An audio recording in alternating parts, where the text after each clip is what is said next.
حدیث کے باب میں امام ابن ماجہ کی بہت بڑی خدمت سنن ابن ماجہ ہے، جو انہوں نے امت مسلمہ کو ایک عظیم الشان تحفہ عطا کیا۔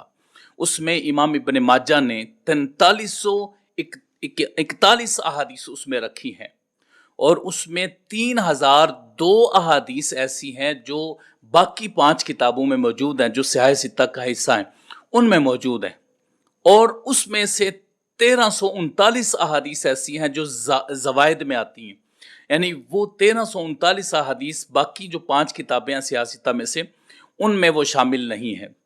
امام ابن ماجہ نے یہ بہت بڑی خدمت سر انجام دی ہے۔ جس وقت آپ نے اس کتاب کو مکمل کیا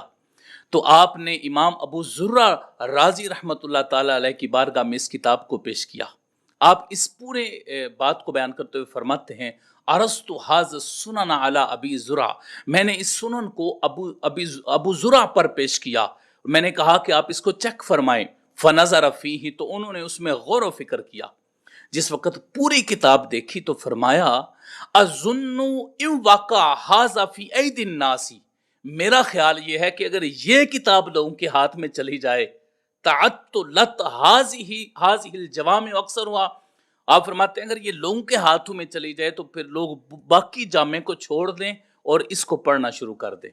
یعنی انہوں نے اس کو دیکھ کر اس کی اہمیت کا اندازہ لگایا، اور پھر یہ بھی کہا کہ اس میں بڑی کم ایسی احادیث ہیں کہ جس میں شدید ضعف پایا جاتا ہے، تو اس کو بھی انہوں نے بیان کیا۔ یعنی ابو زرع رازی نے اس کتاب کو پاس کیا اور اس کتاب کو بہترین کتاب اور عمدہ کتاب قرار دیا ہے۔ یہ الگ بات ہے کہ اس کتاب میں کچھ ضعیف روایات موجود ہیں اور صحیح بھی موجود ہیں، صحاح ستہ کی روایات کی بھی کثرت ہے اس میں۔ تو یہی کتاب جو امام ابن ماجہ نے لکھی ہے، اس کے بارے میں امام یوسف مزی صاحب تہذیب الکمال وہ فرماتے ہیں، کتابہ فی السنن جامع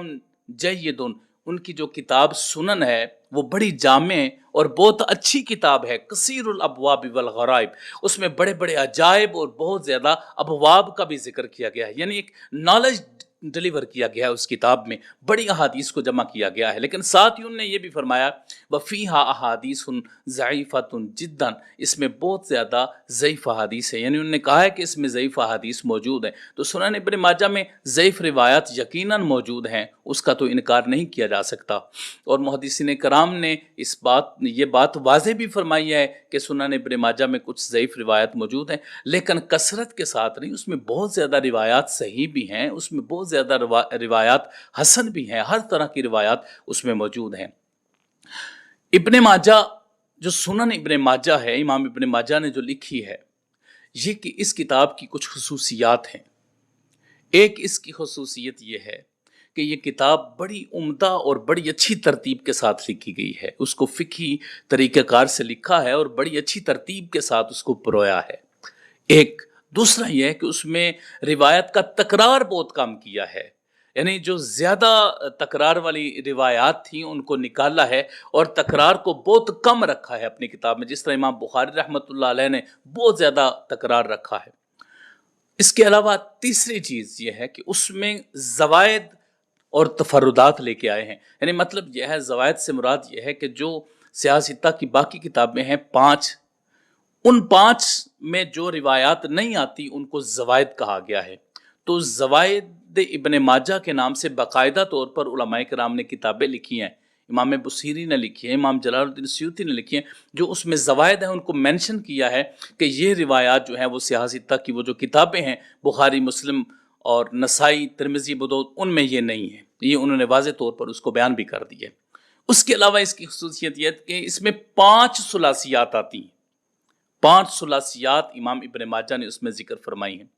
اور 5ویں چیز یہ ہے کہ اس کو جو فقہی طریقہ کار تھا اس طریقہ کار سے چیپٹرائزیشن اس کی اور پھر اسی طرح ہی ابواب میں اس کو رکھا ہے۔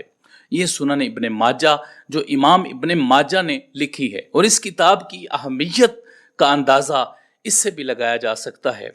کہ اس کتاب کو محدثین کرام نے صحاح ستہ میں شامل کیا ہے، اور صحاح ستہ چونکہ بہت زیادہ شہرت پکڑی ہے کتب صحاح ستہ نے، تو اس لیے اس کا بھی ایک نام ہے اس میں، اور سیاہ ستہ میں شامل کرنے والی جو شخصیات ہیں ان میں ابو الفضل محمد طاہر ہیں، امام جلال الدین سیوطی ہیں، عبد الغنی نابلسی ہیں، اور کثیر تعداد ہے جس نے پہلے علماء کرام میں سے اور متاخرین میں سے اس کو شامل فرمایا ہے، اور کچھ جو ہیں وہ انہوں نے اس کو سیاہ ستہ کا حصہ نہیں سمجھا، جس طرح ابن السکن ہیں، ابو طاہر ہیں، امام مزی ہیں، انہوں نے یہ کہا ہے کہ یہ سیاہ ستہ میں شمار نہیں ہوتی۔ تو پھر انہوں نے کیا کہا ہے؟ تو بعد نے کہا ہے کہ سیاہ ستہ میں شمار امام دارمی کی کتاب سنن وہ سیاہ ستہ میں شامل ہوتی ہے، اور بعد نے یہ کہا ہے کہ جو امام مالک کی موطا ہے اس کو شامل ہونا چاہیے۔ ویسے اس پر علماء کرام نے اتفاق کیا ہے، متاخرین نے، عام نے اس کو ابن ماجہ کو اس کا حصہ قرار دیا ہے۔